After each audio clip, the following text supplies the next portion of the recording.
Selamat pagi, sebentar lagi akan kita mulai perkuliahan kita. Tolong kamera Anda dinyalakan. Sekali lagi, kita akan segera mulai perkuliahan. Silahkan kamera dinyalakan semua.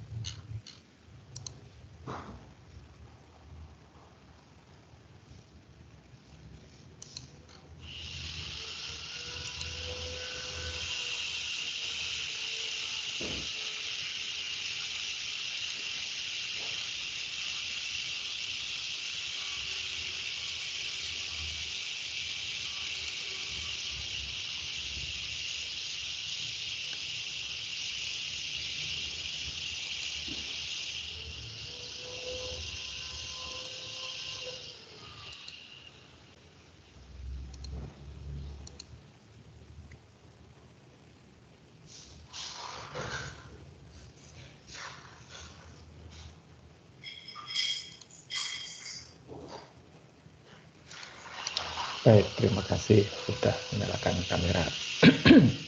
Nah, sebelum kita mulai perkuliahan hari ini, saya ingin sedikit membahas mengenai ujian tengah semester.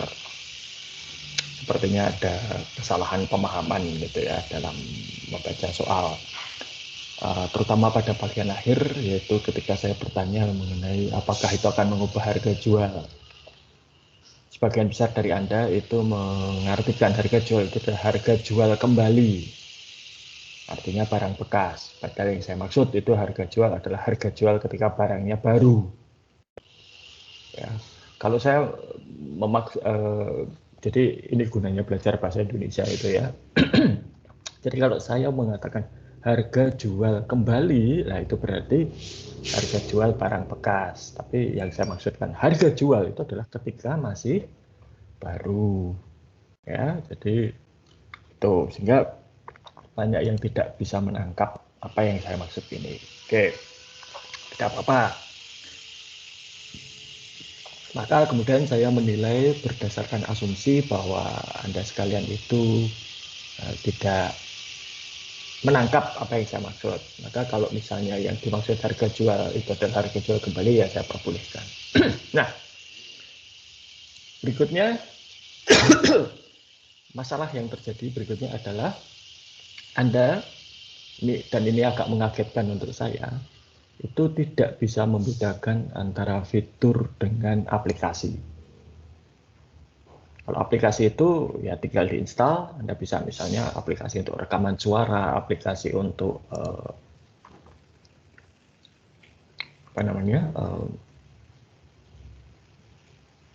rekaman suara, aplikasi untuk sosial media dan lain sebagainya. Tapi kalau fitur itu adalah melekat kepada hardware-nya sebetulnya, termasuk di dalamnya misalnya bisa kalau di iOS itu namanya Face ID itu ya, kan tidak semua bisa Face ID. Ya, nah itu fitur. Sama juga kalau di komputer Windows itu ya ada juga fitur dari Windows yang namanya Windows Hello, itu untuk login dengan menggunakan biometrik termasuk wajah. Nah, kalau wajah itu butuh webcam khusus, tidak semua webcam bisa menggunakan fitur Windows Hello. Nah, seperti itu ya. Kemudian berikutnya banyak yang usul perbaikannya itu, misalnya kameranya tidak bagus, kameranya diganti, memorinya ditambah, memori maksudnya penyimpanan internalnya ditambah. Bagus, usulan yang cukup baik gitu ya.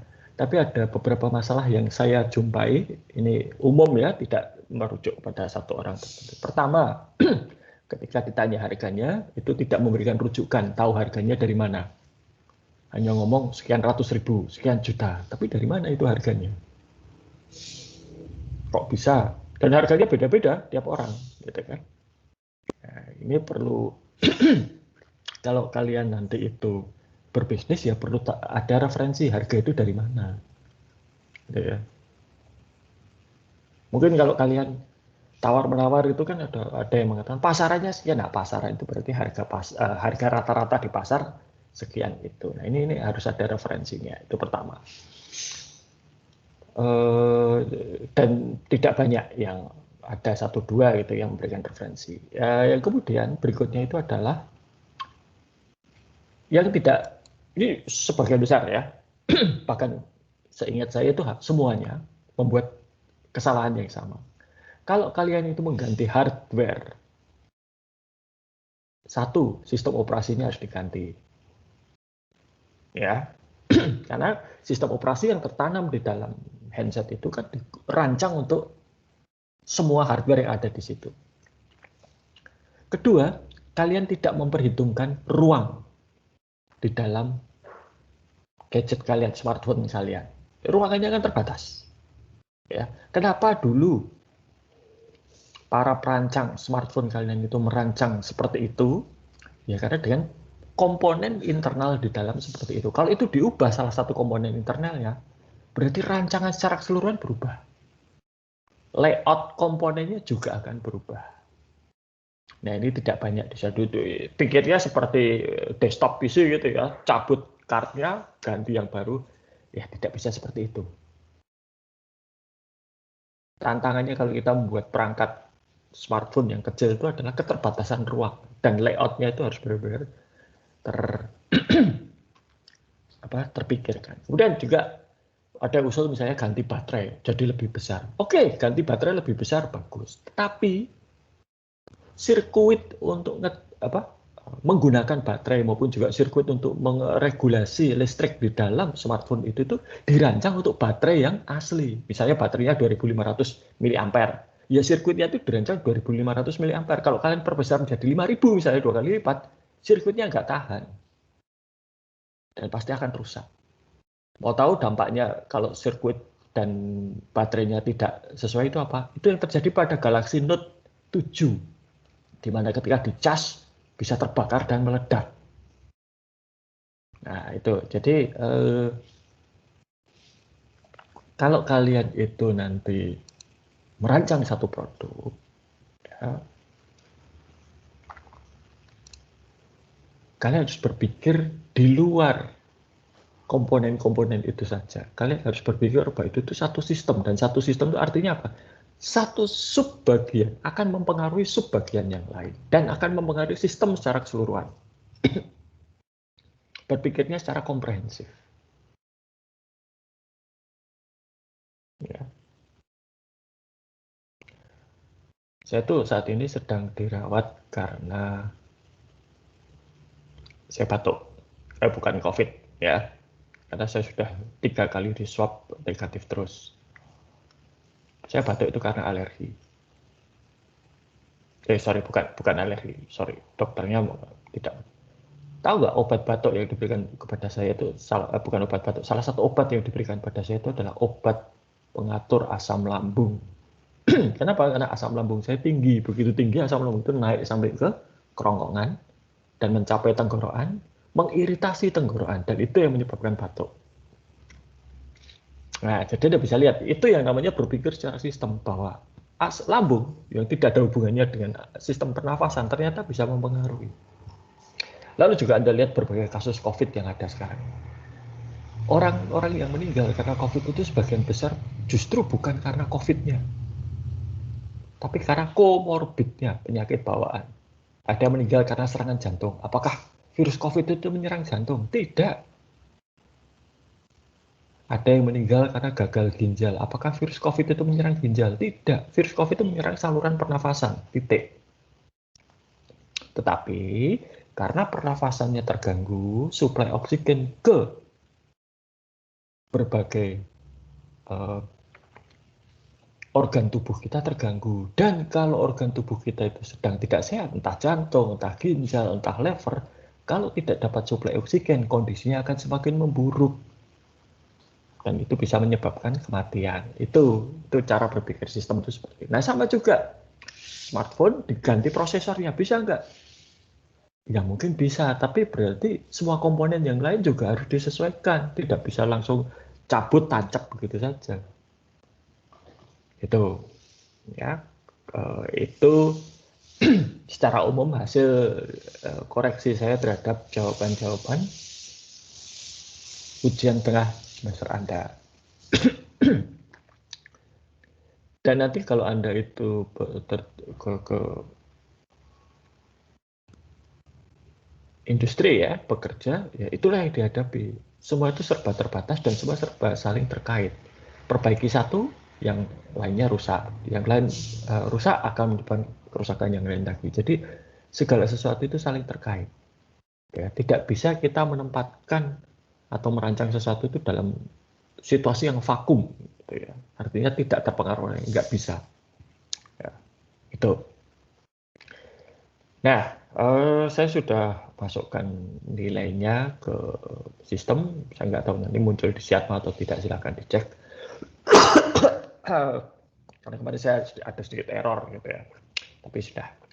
Oke.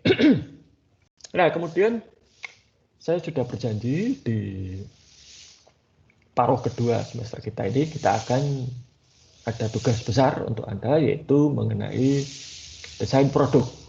Ya, ini sudah saya woro-woro semenjak sebelum ujian tengah semester. Nah, Anda tidak harus mengumpulkan apapun minggu depan, tetapi Anda persiapkan presentasi bagi tiap kelompok. Ya. Presentasinya harus berisi satu, keterangan singkat produk yang akan Anda buat itu apa. Tuh, ya, jadi produk yang akan dibuat itu apa. Dua, mengapa produk itu dibutuhkan. Tiga, sasaran dari produk Anda itu siapa. Ya, misalnya kalau Anda lihat susu formula itu kan ada susu formula untuk di bawah 3 tahun, 3-5 tahun, dan seterusnya. Popok bayi itu ada ukurannya untuk bayi berapa bulan. Ya.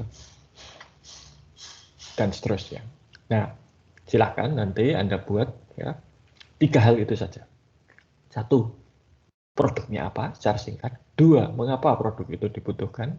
3, sasarannya siapa. Ya.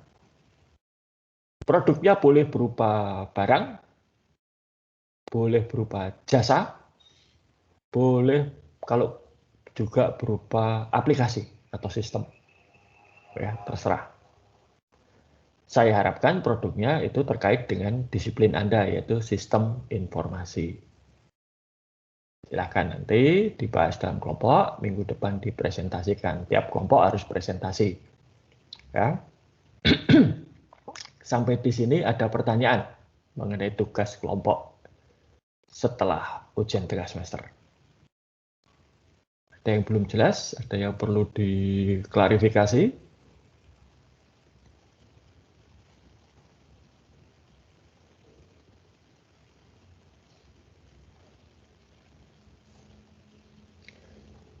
Kalau ditanya itu ya dijawab, ya masuk diam saja ini.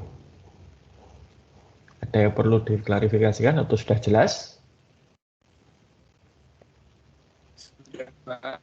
Oke, terima kasih. Saya nggak tahu Anda itu dididik seperti apa oleh orang tua Anda ya, tetapi kalau saya dulu dididik oleh orang tua saya, kalau ada orang yang lebih tua dan saya lebih tua dari Anda, itu bertanya, dijawab.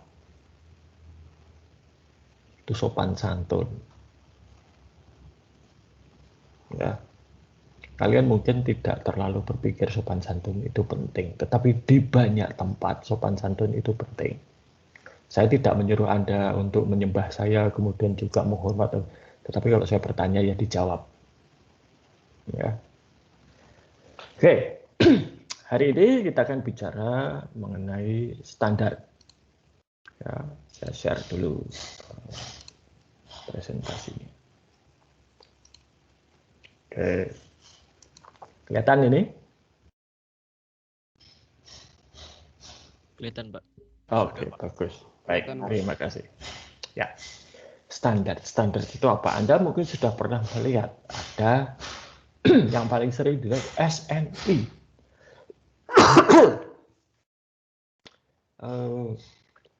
Kemudian ada ISO misalnya. ISO itu bukan standar sih. Ya ada standar, ada juga penjaminan mutu. dan berbagai macam standar lainnya. Mungkin Anda pernah mendengar ada kasus bahwa helm yang beredar di Indonesia itu harus memenuhi standar SNI. Kalau nggak boleh beredar di Indonesia atau nggak boleh dijual di Indonesia. Kemarin ketika rame-rame ada banyak kandidat vaksin untuk COVID masuk ke Indonesia, nah, pemerintah berkeras itu harus memenuhi standar dan harus dapat izin dari BPOM.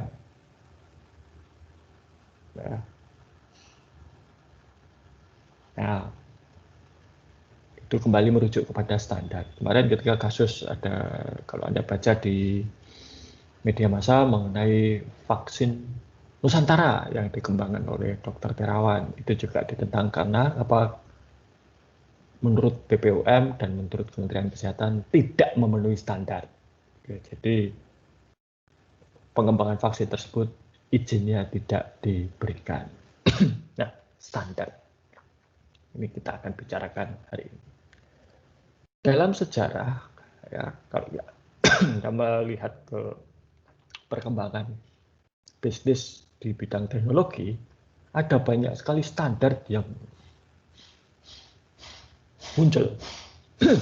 Dan kadang antar standar itu kemudian terjadi semacam dalam tanda kutip perang.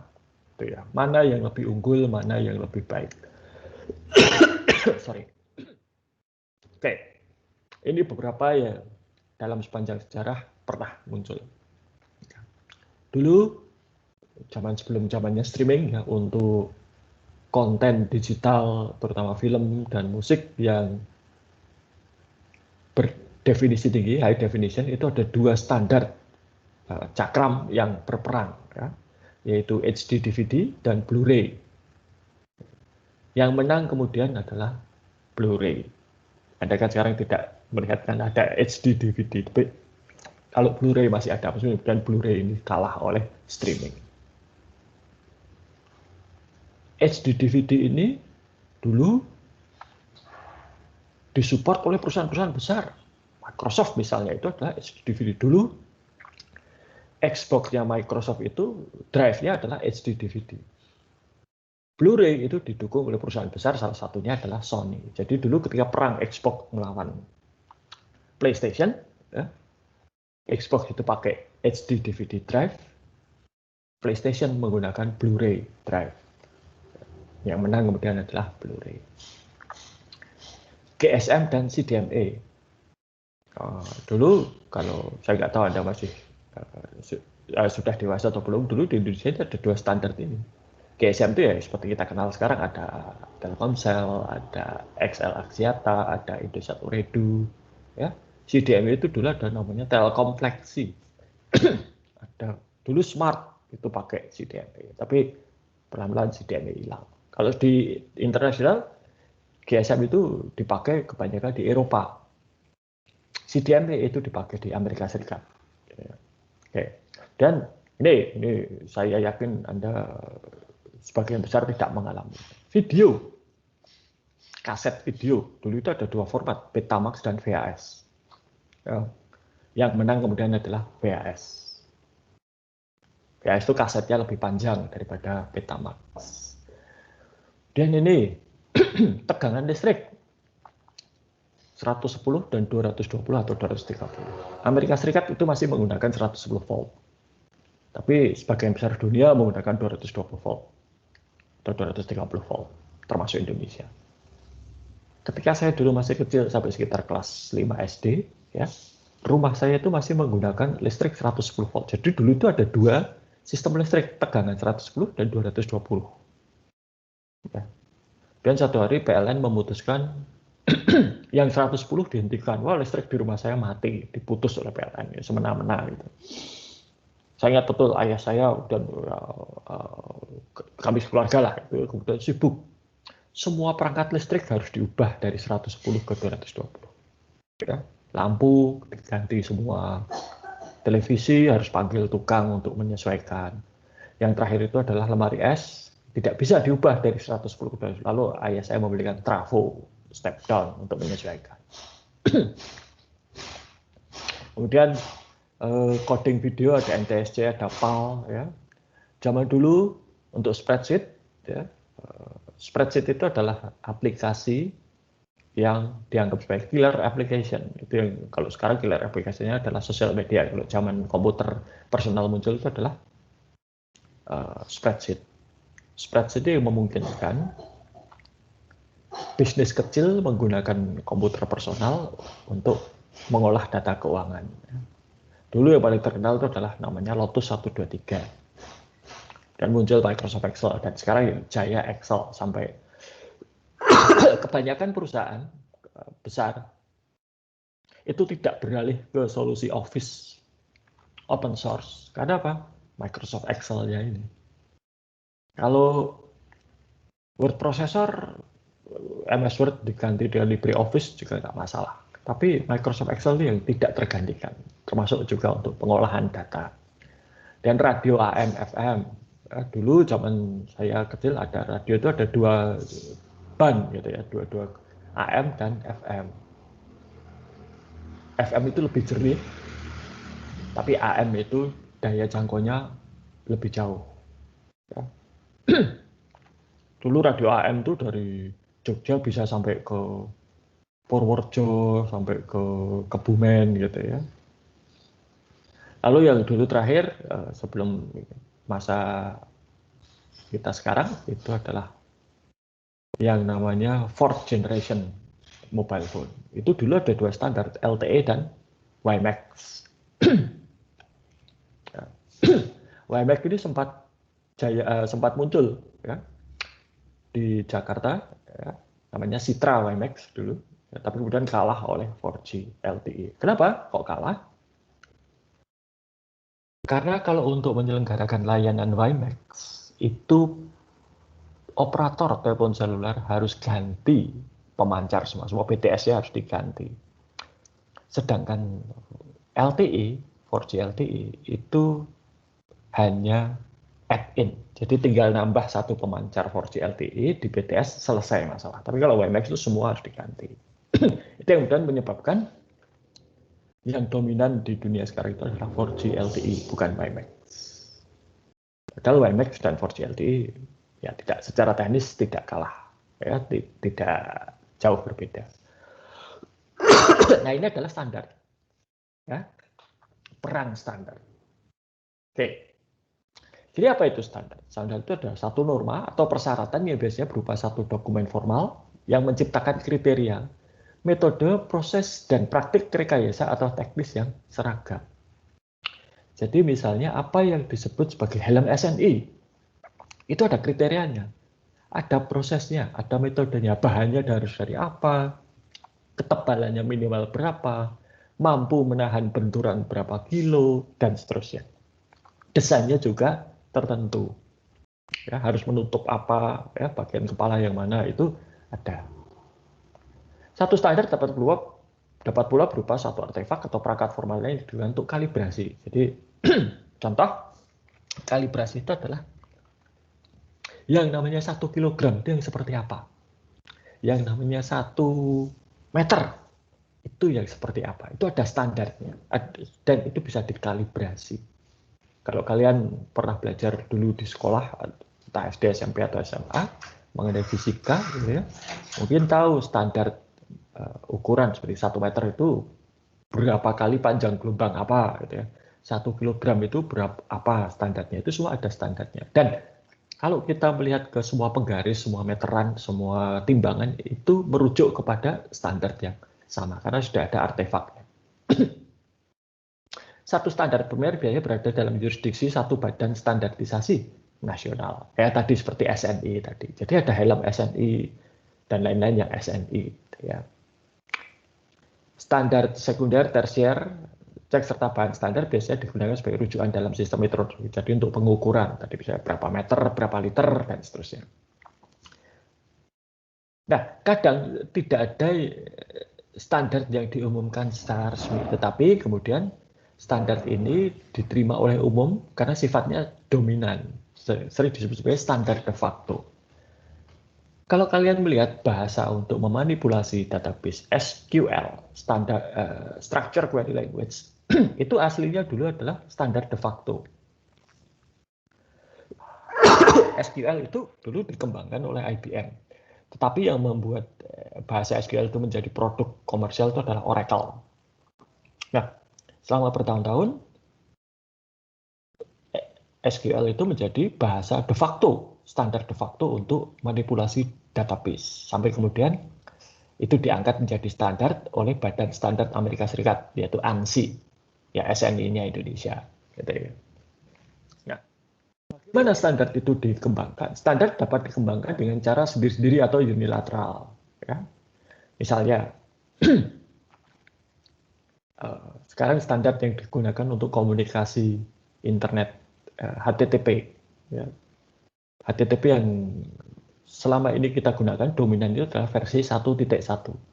Sekarang Google itu sedang mengusulkan standar yang sudah diterima dan sekarang pelan-pelan menggantikan, itu adalah standar HTTP 2.0. Lalu bahasa markup untuk membuat website HTML. Sekarang yang dominan kita pakai itu adalah HTML versi 5. Itu juga diusulkan oleh Google. Ya. Kenapa Google mengusulkan HTML versi 5? Karena dulu Google itu punya kepentingan dengan YouTube. Google sebagai pemilik YouTube tahu bahwa kalau akan muter video YouTube kan dulu pakai Adobe Flash. Ya. Nah, dulu ketika kita masih perlu pakai Adobe Flash, Flash Player ya, itu HTML yang ada standarnya adalah versi 4.01. Dan Google mengusulkan HTML versi 5.0 yang bisa memutar video tanpa perlu ada Adobe Flash. Nah, karena maka Flash itu disingkat. Kenapa Flash itu tidak disukai? Karena banyak masalah keamanan. Dan mereka tidak suka kalau itu diatur oleh Adobe, satu perusahaan. Maka itu dijadikan standar. Lalu juga ada standar perusahaan, itu standar operating procedure. Prosedurnya bagaimana? Anda bisa melihat di berbagai perusahaan ada ini standar operating procedure. Kalau kalian akan cuti kuliah, bagaimana prosedurnya? Kalau kalian akan mendaftar kelas, bagaimana prosedurnya? Kalau akan ujian, bagaimana prosedurnya? Semua ada. Ya. Standar juga dapat dikembangkan oleh suatu kelompok seperti persekutuan atau asosiasi perdagangan yang memiliki visi yang sama. Contohnya adalah American Petroleum Institute, API. Ini bukan API, Application Programming Interface ya. Ini contohnya sering kalau Anda lihat ke oli itu ya, pelumas kendaraan bermotor, ada API service apa gitu kan. Nah, itu adalah dari American Petroleum Institute ini. Ada badan khusus membuat standar seperti tadi HTML ya, itu dikembangkan oleh World Wide Web Consortium atau W3C.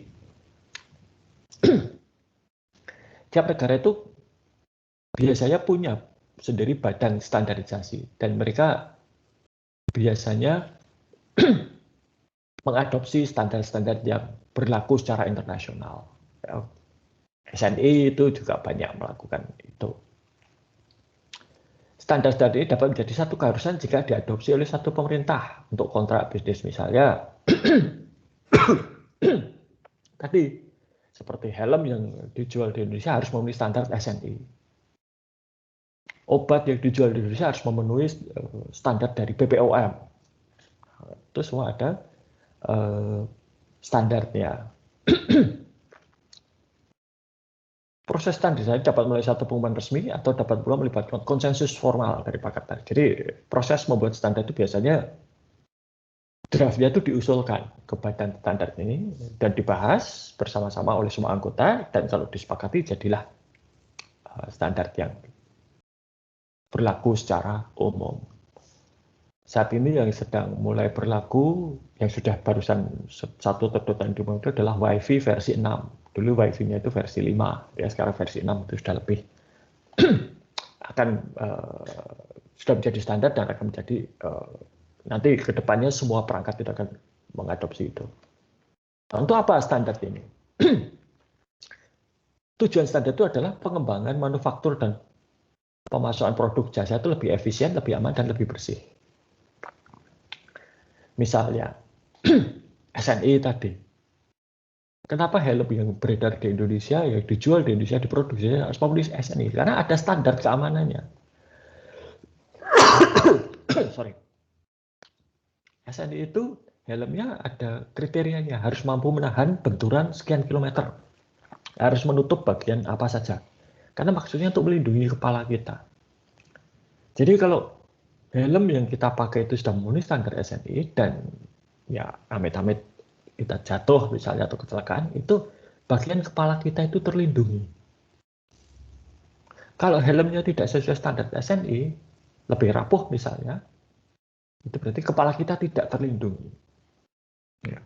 Lalu juga memfasilitasi perdagangan antar negara yang lebih adil. Artinya apa? Barang-barang yang masuk ke Indonesia harus memenuhi standar SNI misalnya. Berarti negara lain juga sama, mereka membutuhkan standar. Dan kalau standar ini sudah disepakati bersama, oh yang namanya helm itu seperti ini. Oh yang namanya peralatan listrik itu seperti ini. Tegangannya sekian, arusnya sekian, dan seterusnya. Maka kalau itu standar itu dipenuhi, kita bisa jualan ke Amerika, ke Eropa. Demikian pula sebaliknya, Eropa dan Amerika bisa jualan ke Indonesia. Dan standar ini sering menjadi pegangan teknis pemerintah untuk keselamatan, kesehatan, aturan lingkungan, dan juga penyetaraan.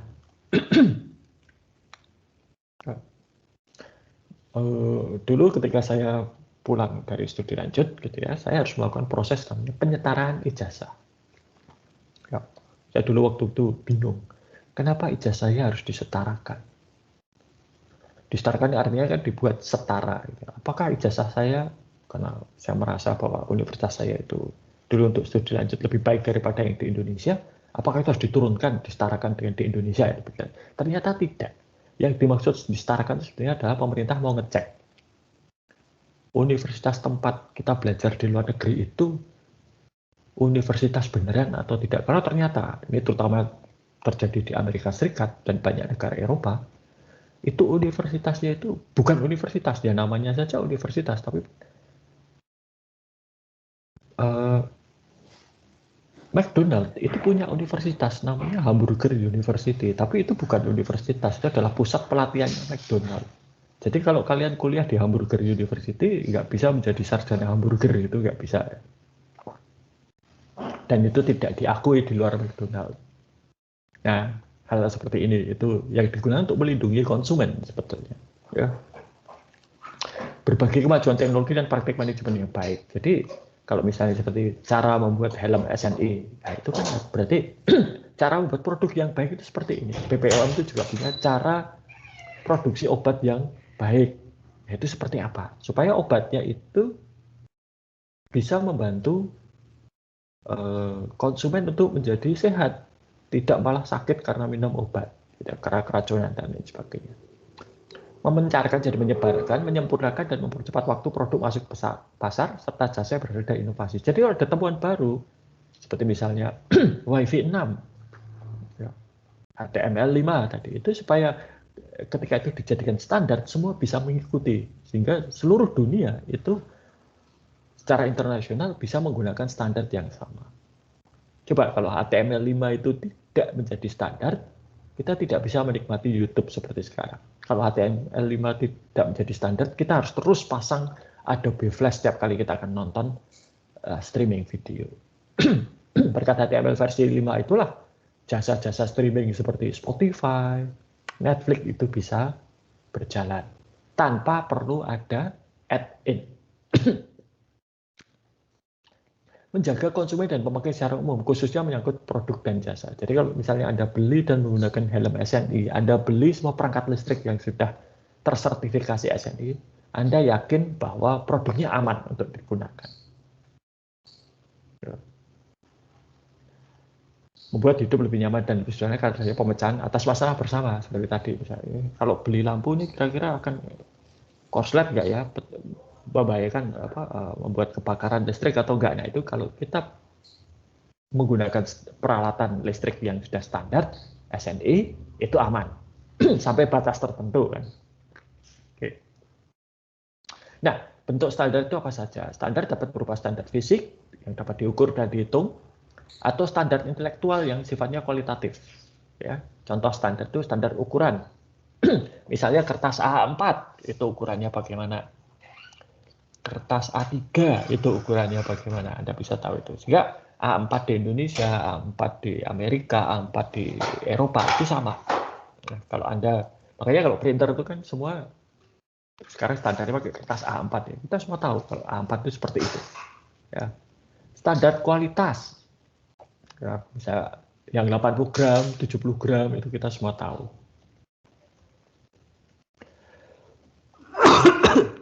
Lalu definisi kosakata istilah dan simbol yang dibakukan. Ya, misalnya contoh paling gampang, lampu lalu lintas.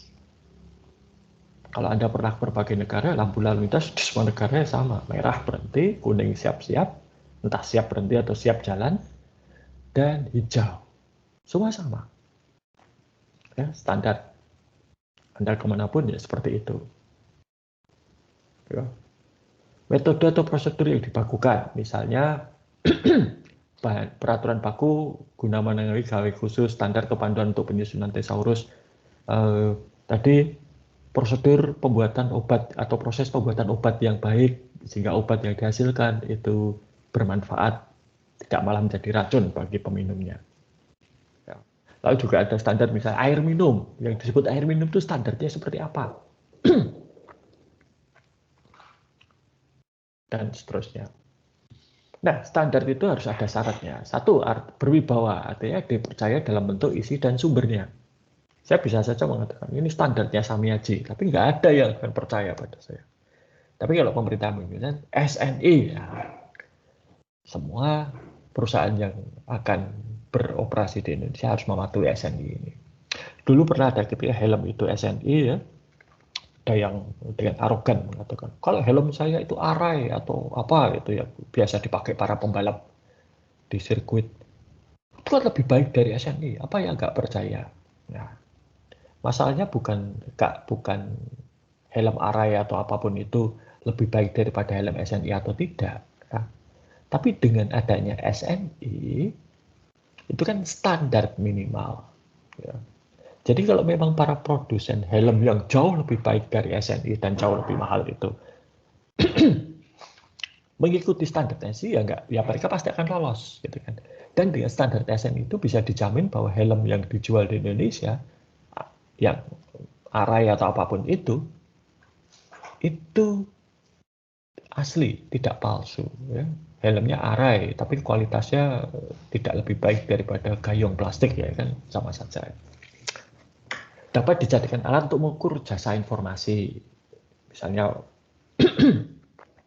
di Indonesia itu ada standar, misalnya kalau yang namanya layanan broadband itu seperti apa, layanan 4G itu seperti apa, itu ada standarnya. Ya. Realistis, artinya standar tersebut dapat diterima masyarakat dan dapat dilaksanakan. Nah, bisa tercapai, mudah diperoleh, artinya pemakai dapat menulis standar itu dari berbagai tempat. Jadi Anda tahu helm SNI itu seperti apa. Bukan hanya karena capnya SNI ya, tetapi standar keamanannya bagaimana. Perangkat listrik bisa disebut SNI itu bagaimana. Ya. Nah, di dalam bidang sistem informasi juga ada berbagai standar.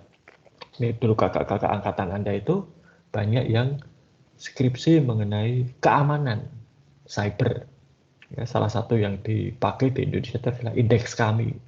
Indeks kami itu dikeluarkan Kominfo dan itu berasal dari standar ISO ya, untuk keamanan dan manajemen teknologi informasi. Itu ada standarnya juga. Ya, sehingga keamanan cyber dari institusi pemerintah Indonesia itu bisa diseragamkan. Ya. Tidak menjadi jaminan bahwa akan aman 100% ya, tetapi dalam banyak kasus ketika masalah keamanan terjadi itu sebetulnya bukan karena hackernya pinter, tetapi karena para usernya maupun administratornya itu lalai untuk mengikuti standar. Ya. Ini contoh standar ya. Structure Query Language tadi yang saya sampaikan. Sekarang untuk database itu sekarang sudah ada standarnya yaitu ISO atau IEC 9075/2016 itu yang dikeluarkan 5 tahun yang lalu, tahun 2016. Untuk pengembangan software dan dokumentasi Departemen Pertahanan Amerika Serikat itu punya standarnya MIL STD 498, Military Standard 498. Jadi kalau Anda nanti dapat proyek dari Departemen Pertahanan Amerika Serikat atau dari institusi pemerintah Amerika Serikat federal, itu biasanya akan menggunakan standar ini untuk software development-nya. Ya. Dulu tahun 70-an, ketika belum ada standar metodologi, pemerintah Inggris itu sudah menetapkan kalau proyek pengembangan software di pemerintah Inggris itu harus pakai metodologi standar, yaitu SDLC. Nah, standar helm SNI, ya itu tadi sudah saya sebutkan. Lalu ada standar Euro 6, ini dikeluarkan tahun 2012, ini standar emisi gas buang kendaraan. Kebanyakan sekarang kalau mobil yang beredar di Indonesia itu hanya bisa mengikuti Euro 2 atau 3. Di Eropa itu semua bensin standar, ya itu oktannya 95. Di Uni Eropa, oktannya 95. Jadi itu dulu setara dengan Pertamax Plus. Di Indonesia standar kita yang paling rendah untuk yang non subsidi masih Pertalite yang 90, gitu ya. Bedanya apa standar itu? Pernah ada saya baca satu tulisan. Kalau Anda ke parkir basement, ya, di amplas misalnya atau di hotel mana gitu, kalau kita masih pakai standar di Indonesia Euro 2 dan semua mobil di parkir itu dinyalakan mesinnya, orang yang di dalam parkiran itu akan pingsan karena keracunan gas monoksida, ya, CO. Tapi kalau menggunakan Euro 6 ini, semua, jadi minimal oktannya 95 semua, dinyalakan mesinnya, tidak akan keracunan. Ya, jadi itu bedanya. Jadi standar ini dapat digunakan untuk masuk ke pasar baru. Misalnya satu produk ingin masuk Indonesia harus mematuhi standar SNI. Ya. Dan ini berlaku untuk semua, termasuk juga untuk smartphone. Jadi kalau ada smartphone baru akan masuk Indonesia itu harus didaftarkan dulu ke pemerintah Indonesia. Pemerintah Indonesia ngecek, bisa nggak ini memenuhi syarat? Ini sudah memenuhi syarat SNI atau belum? Gitu ya. Dapat menjadi alat untuk penghambat masuk pasar. Misalnya ya, kalau akan masuk Eropa itu harus memenuhi standar ISO tertentu. Mercedes, BMW itu tidak tersertifikasi ISO. Tapi Toyota, Nissan, Suzuki kalau akan masuk Eropa harus tersertifikasi atau berstandar ISO. Ya. Nah, karena standar ini itu kemudian standar itu bukan harga mati gitu ya. Ada berbagai macam standar yang bisa diformalkan dan bisa diratifikasi, ya, sehingga kadang sering terjadi perang standar. Itu tadi yang saya contoh, ya. Dulu di Amerika Serikat telepon seluler ada GSM, ada TDMA, ada CDMA, ya. Dan ini tidak saling kompatibel. Handphone CDMA tidak bisa dipakai di GSM, demikian pula sebaliknya. Ya. Teman saya dulu pertama kali mengakses internet tahun 97, ya, ada dua standar modem, ini US Robotics dan Rockwell. Ini beda ini, meskipun sama-sama 56K. Ya. Nah ini sangat tergantung kepada penyedia jasa internetnya itu pakai standar yang mana. Ya, saya dulu pernah punya yang ini, ya, dan tidak pernah mencapai 56K. Paling tinggi yang pernah saya capai itu hanya 53. 56K itu 56 kilobit per detik. Ya, kalau Anda kan sekarang akses internet hitungannya sudah megabit per detik. Nah, ini kilobit per detik, 1/1000 dari dulu yang Anda dapatkan sekarang. Oke, lalu bagaimana supaya kita bisa menang perang standar? Kendali atas jumlah pemakai. Dan ini yang terjadi dengan Blu-ray, ini yang terjadi dengan VHS. Ya. Paling banyak pemakainya menang. Ini juga ada yang terjadi dengan SQL, Structured Query Language. Karena paling banyak pemakainya itulah yang menang. Kita juga bisa menggunakan hak atas kekayaan intelektual. Kita patenkan, misalnya satu inovasi, lalu patennya itu di lisensi ke perusahaan lain dengan harga murah atau bahkan dilepas, ya, digratiskan. Kemampuan berinovasi yang kita harus menemukan sesuatu yang baru terus. Ya. Seperti Google itu kemudian mengusulkan standar HTTP versi 2, HTML versi 5, karena mereka berinovasi. Supaya apa? Supaya user itu semakin lancar menggunakan produk Google. Ya kan? Keunggulan pengguna awal, ya, terutama yang kalau kita menetapkan standar duluan, gitu ya, kita yang pakai duluan, nah itu nanti yang lain akan mengikuti. Contohnya apa? Pengguna duluan ini. Kalau zaman dulu, pengguna zaman dulu itu ya, orang-orang zaman dulu, zaman orang tua saya itu kalau mengatakan kamera itu Kodak. Kodaknya digunakan untuk motret. Ya. Kenapa? Kamera pertama mereknya Kodak. Ya. Di dalam bahasa Inggris juga ada di beberapa.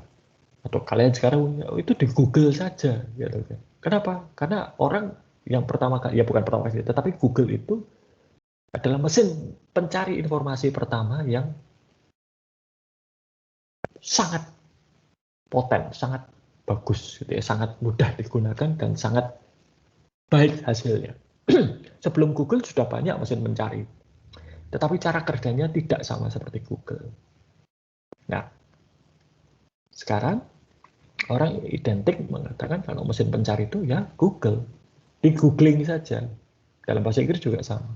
Meskipun mesin pencari itu tidak hanya Google, ada DuckDuckGo, ada Bing milik Microsoft, tapi orang sudah identik Google. Dalam bahasa Inggris itu juga ada membuat fotokopi, ya, memfotokopi satu dokumen itu di Xerox. Karena mesin fotokopi pertama itu mereknya Xerox. Ya, meskipun sekarang membuat fotokopinya tidak pakai Xerox, sudah sangat jarang gitu mesinnya Canon atau yang lain. Okay. Kemampuan atau kapasitas pabrikasi. Wah, asal pabrikasinya besar, mereka bisa menangan. Gitu ya. Dulu prosesor yang komputer itu yang dominan adalah Intel. Kenapa? AMD pernah mencoba untuk melawan gitu ya, tapi AMD kalah.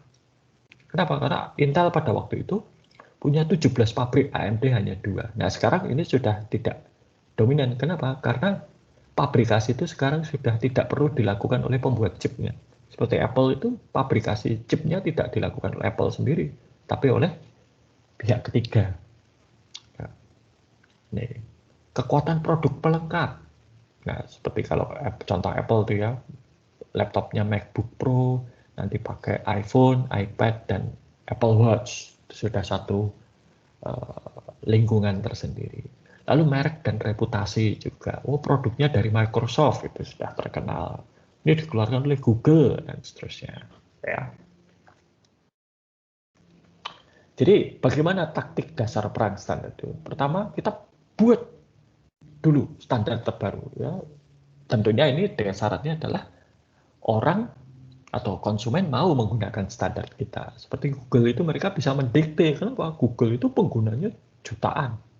Jadi begitu Google itu menerapkan HTTP versi 2 dan HTML versi 5 untuk YouTube dan lain sebagainya, miliaran orang langsung menggunakan dan suka. Mereka kemudian terpaku, apa istilahnya, sudah nggak mau pindah lagi, sudah pakai Google nyaman. Misalnya, mau tidak mau yang lain mengikuti. Dan jadi ini butuh inovasi. Dan kita juga harus mengelola ekspektasi atau harapan dari konsumen akan satu produk. Jangan terlalu muluk-muluk, nanti malah konsumennya kecewa karena tidak tercapai. Nah, Google itu bisa menang di standar HTML 5 dan HTTP versi 2 karena mereka berhasil memberikan layanan yang sesuai. Gitu ya. Nah, cara dan bertahan, mempertahankan keunggulan bagaimana? Tetap berinovasi, menghasilkan produk-produk baru. Membangun lingkungan dengan produk pelengkap, misalnya aksesoris, software pendukung. Produk Apple yang baru itu sering sekali kan sangat dirahasiakan, atau juga smartphone yang lain. Mereka tahunya dari mana? Dari para produsen aksesorisnya. Misalnya iPhone yang baru itu bentuknya kayak gimana? Apple tidak akan memberitahukan, ya. Tetapi bisa dilihat dari para produsen aksesoris. Misalnya produsen casing, mereka membuat casing untuk iPhone yang baru. Dari situ bisa kelihatan, oh dimensinya ini. Panjang lebar ketebalannya sekian, bentuknya seperti ini, kameranya posisinya ada di mana. Nah, Bisa juga dia bersaing dengan diri sendiri, ya Samsung Galaxy S dan Samsung Galaxy Note itu kan seperti bersaing dengan diri sendiri gitu ya, dan melindungi posisi. Nah, nanti kalau sempat Anda bisa lihat ada satu film namanya Browser War ya. Ini terjadi dulu zaman ketika internet itu pertama kali populer sekitar tahun 95-an, 94 95 gitu ya. Antara Internet Explorer dan Netscape Communicator.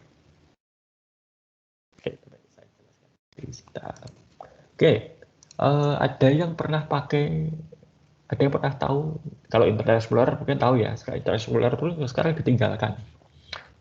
Ada yang pernah tahu software browser namanya Netscape Communicator atau Netscape Navigator? Ada yang pernah pakai? Belum, Pak. Belum. Oke.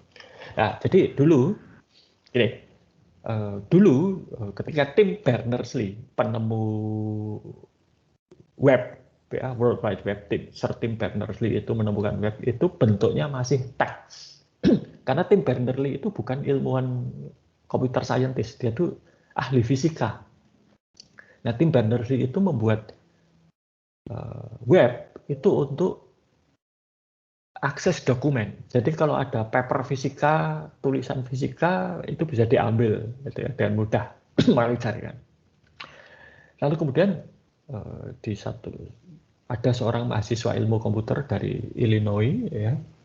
Ini mahasiswa S1 ya, namanya Mark Anderson. Itu melihat browsernya si Tim Berners-Lee dan wah, ini bagus nih. Tapi kok teks? Maka kemudian Mark Anderson ini membuat browser berbasis grafik yang namanya Mosaic. Nah, kemudian Mosaic ini dilihat oleh seorang profesor di Stanford, ya. Dan kemudian profesor ini juga orang kaya. Sorry, profesor ini, aduh saya lupa namanya. Dia itu adalah penemu atau pendiri perusahaan namanya Silicon Graphics International (SGI). SGI itu dulu komputer yang sangat mahal, sangat bagus, digunakan untuk membuat film. Ya. Nah, si profesor ini kemudian memberikan modal kepada Mark Anderson untuk mengembangkan Mosaic itu menjadi browser grafis yang komersial. Maka lahirlah perusahaan yang namanya Netscape.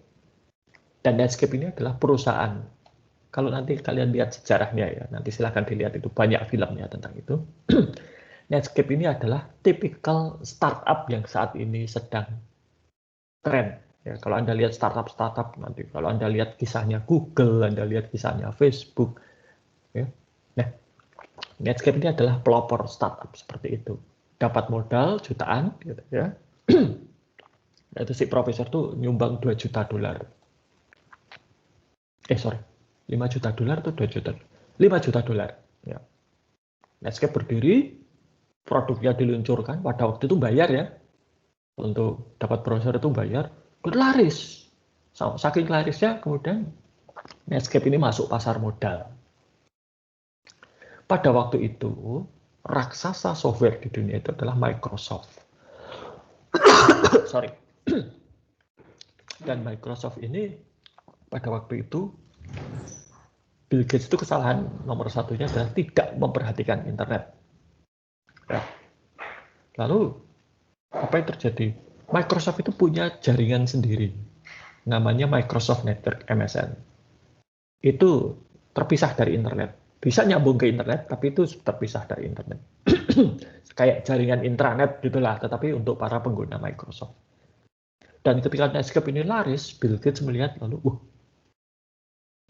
Bill Gates sadar bahwa dia kalah langkah dari orang-orang Netscape ini. Dan kemudian Bill Gates memerintahkan untuk Microsoft membuat browser dan lahirlah Internet Explorer. Dan perang dua ini, Internet Explorer dengan Netscape ini perang. Kalau secara teknis saya katakan Netscape itu lebih bagus. Saya dulu menggunakan Netscape, ya. Tapi Microsoft kemudian mengeluarkan jurus kotornya. Itu apa? Microsoft mengancam pada para produsen PC, termasuk pada waktu itu produsen PC terbesar di dunia, Compaq. Ya. Mereka diancam begini, kalau sampai Compaq berani, menjual barang, menjual produknya PC, dan di dalamnya ada Netscape Navigator, Microsoft tidak akan mau menjual Microsoft Windows-nya. Ya, padahal di zaman tahun 90-an itu alternatif sistem operasinya apa? Nggak ada. Macintosh sedang begini. Anda pernah lihat kan tahun 90-an itu bagaimana Macintosh produknya kacau gitu. Linux belum sebesar sekarang. Ya. Alternatifnya kalau komputer baru, sistem operasinya apa? Ya Windows. Dan Microsoft mengancam sampai komputer baru ada Netscape-nya, nggak boleh beli Windows. Maka para produsen PC nyerah dan akhirnya Netscape kalah. Ya. Penjualan Netscape turun, ya, dan kemudian akhirnya para pendiri Netscape nyerah, gitu kan. Adalah Netscape dijual. Netscape sebagai satu perusahaan dijual ke perusahaan Amerika yang namanya Amerika Online.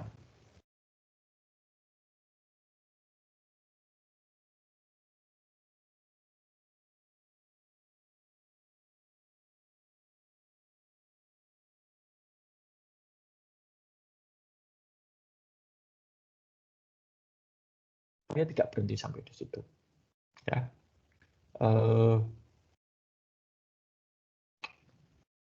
Karena tindakannya Microsoft dihukum oleh pemerintah Amerika Serikat. Mereka dituntut ke muka pengadilan dengan tuntutan monopoli dan Microsoft kalah. Setelah kekalahan Microsoft di pengadilan itu, Bill Gates turun dari posisi Chief Executive Officer, direktur utama, dan diserahkan kepada Steve Ballmer. Steve Ballmer yang kemudian membesarkan Microsoft sampai sekarang. Ya, sebelum kemudian diambil. Nah, Steve Ballmer pun juga membuat kesalahan.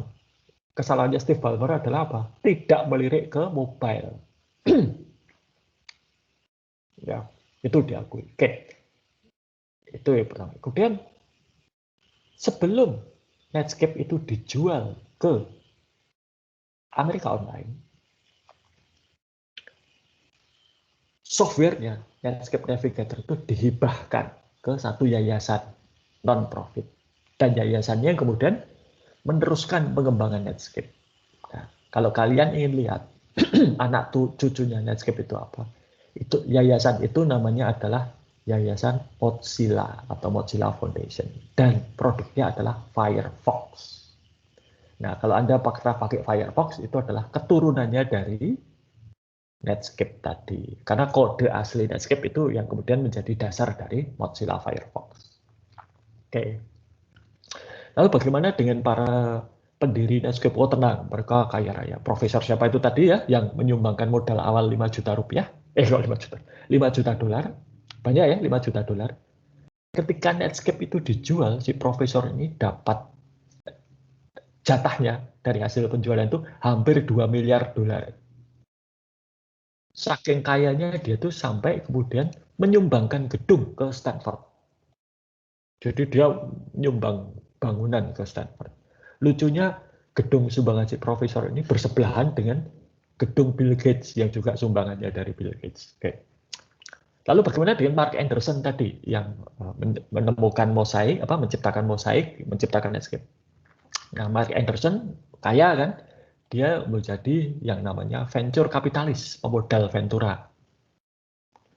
Pemodal Ventura itu memberikan modal untuk startup, membina mereka sampai besar. Dan kemudian ketika sudah besar, dijual ke pasar modal, ke pasar saham, dan kaya raya. Kalau kalian ingin tahu hasil karyanya Mark Anderson, itu adalah Facebook dan Instagram. Jadi dua perusahaan itu kan tadinya terpisah tuh ya, Facebook dan Instagram. Itu dua-duanya dimodali oleh Mark Anderson. Bahkan Mark Zuckerberg itu mentor bisnisnya yang ngajari dia bisnis itu adalah si Mark Anderson ini. Nah, jadi kalian boleh melihat bahwa Facebook itu terkenal, Instagram terkenal, tetapi yang berada di balik layarnya itu adalah Mark Anderson. Orang yang sama yang berada di balik layar browser grafis yang sekarang ini kita lihat. Ya, itu. Nah, sampai di sini ada pertanyaan atau tidak?